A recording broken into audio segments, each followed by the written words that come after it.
क्षत्रिय संगठन स्वर्ण मोर्चा लगातार के सभी की सभी हमारी टीम बहन निर्मला जी के और उनकी बेटी के साथ, इनके परिवार के साथ लगातार खड़े हैं। आज यहाँ पर लोग एकत्रित हुए इन परिवार को न्याय दिलाने के लिए। पुलिस प्रशासन ने इनके खिलाफ तो मुकदमा दर्ज कर दिया, FIR दर्ज कर दिया, एट्रोसिटी की झूठी जो FIR थी, लेकिन जो इनके द्वारा जो FIR दर्ज की गई थी, उन लोगों के खिलाफ अभी तक उस FIR पर दर्ज होने पर कोई कार्रवाई अमल में नहीं लाई। बेटी के साथ मारपीट की गई, इनके लोगों के साथ मारपीट की गई। इन लोगों को हाई कोर्ट भागना पड़ रहा है झूठी FIR में इनको जमानत लेने के लिए। क्या इन लोगों को सरकार या ये पुलिस प्रशासन या जो जिला प्रशासन है, क्या इन लोगों को उस चीज़ का मुआवजा देगा? क्या इन लोगों के साथ न्याय करेगा? जब कुर्सी पर बैठे हुए प्रशासनिक अधिकारी या लोग जब खुद अन्याय करने लग जाएं, तो साहब ऐसे जो लोग हैं वो न्याय की गुहार किससे करेंगे? जब इन लोगों को तो मीठी गोलियां देते हैं प्रशासनिक अधिकारी, चाहे पुलिस अधिकारी हैं, चाहे जिला प्रशासनिक अधिकारी, इनके पास मीठी गोलियां देने के अलावा इनके पास काम कोई नहीं। इनको स्पष्ट पता है कि इन लोगों के खिलाफ झूठी मुकदमा इन लोगों के खिलाफ दर्ज किया गया। इन लोगों को जमानत लेने के लिए इनको शिमला के चक्कर लगाने पड़ रहे हैं। ये एक विधवा हमारी बड़ी बहन है, ठीक है, इनके पति नहीं है, बच्चे छोटे हैं, अपने जिम्मेदारी के उस पे इन्होंने इन बच्चों को पाला पोसा। इनकी जमीन के ऊपर कब्जा करने के लिए जिन लोगों ने इनके खिलाफ झूठी FIR दर्ज की, उनके खिलाफ प्रशासनिक जो आला अधिकारी हैं कोई कार्रवाई अमल में नहीं ला रहे। हम सीधे तौर पे बात बोलना चाहते हैं कि देवभूमि क्षत्रिय संगठन स्वर्ण मोर्चा के माध्यम से सीधे तौर पे बात कहना चाहते हैं कि अगर इनके खिलाफ जो FIR दर्ज की है झूठी एट्रोसिटी की, अगर उसको निरस्त नहीं किया गया तो धारा 144 तो हिमाचल प्रदेश में बहुत आम बात है, कर्फ्यू लगाने की आवश्यकता पड़ जाएगी जिला कुल्लू में।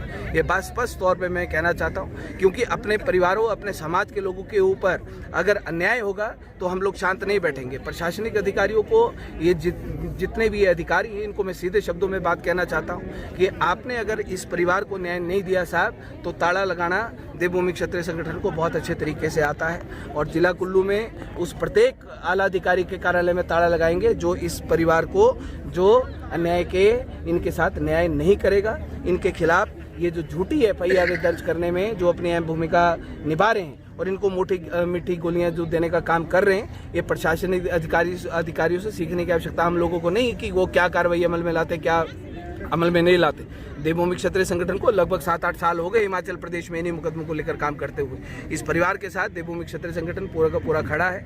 और जहां पर अभी हम लोग इनसे बात करेंगे, बात सीधी सी है कि एक समय सीमा के अंदर इनको न्याय देने की बात की जाएगी। काउंटडाउन स्टार्ट करेंगे। अगर इस परिवार को न्याय नहीं दिया जाता तो साहब आपको ये बात मैं कहना चाहता हूँ कि आप मीडिया कर्मी हैं, यहाँ पर आपके मीडिया कर्मियों के माध्यम से, कोई लाइव कोई वीडियो के माध्यम से ये प्रशासनिक अधिकारी, ये सरकारें सुनेंगी। तो बात स्पष्ट शब्दों में कहना चाहता हूँ साहब कि जिला कुल्लू में शायद आप लोगों ने कर्फ्यू नहीं देखा होगा, तो कर्फ्यू लगाना पड़ जाएगा अगर इस माँ बेटी को न्याय नहीं मिलेगा। क्योंकि ये मातृशक्ति, ये एक माँ के ऊपर जब इन्होंने झूठा केस लगा दिया, जो इनकी जमीन हड़पने का जो प्रयास कर रहे हैं, कोर्ट में केस चला है, कोर्ट में केस चलने के बावजूद इनके ऊपर झूठा मुकदमा लगाया गया, उन लोगों के खिलाफ कोई कार्रवाई अमल में नहीं लाई गई। हम खड़े हैं इनके साथ, पूरी ताकत के साथ खड़े हैं। हमारी बड़ी बहन है, हमारी माँ समान है, और इनके लिए अगर इनके चाहे अधिकारी हैं, चाहे सरकार है, चाहे कोई भी है, इनकी ईंट से ईंट भी बजानी पड़ जाएगी तो हम कसर बाकी नहीं छोड़ेंगे। याद है इनको 10 दिसंबर और देवभूमि क्षत्रिय संगठन के सारे आज तक जो हम लोगों ने किया है।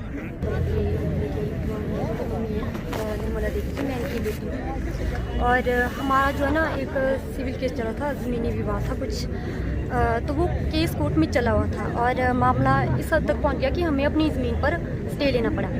और जब उन लोगों के पास कोई ऑप्शन नहीं रहा ना, तो फिर उन्होंने मम्मी पर जो है एट्रोसिटी का केस चढ़ा दिया। यही नहीं बल्कि उन लोगों ने इतनी हद पार कर दी कि मैं और मेरी छोटी बहन जो है लेबर के साथ काम कर रहे थे एक बगीचे में, वहाँ आकर भी उन्होंने लेबर के साथ मारपीट की। और जब हम उनको रोकने लगे तो फिर हमारे साथ भी कुछ औरतों ने हाथापाई कर दी। और मैंने उसी दिन SP मैम को भी फ़ोन किया था, उसके बाद भी मैं SP मैम से भी मिली और यहाँ भी हम DC सर से भी मिलने में आए थे, लेकिन अभी तक उस पर कोई एक्शन नहीं लिया गया।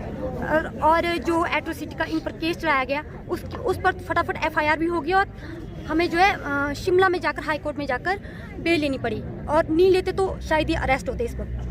और मेरी तो बस प्रशासन से यही रिक्वेस्ट है कि मामले की अच्छे से छानबीन हो, बस।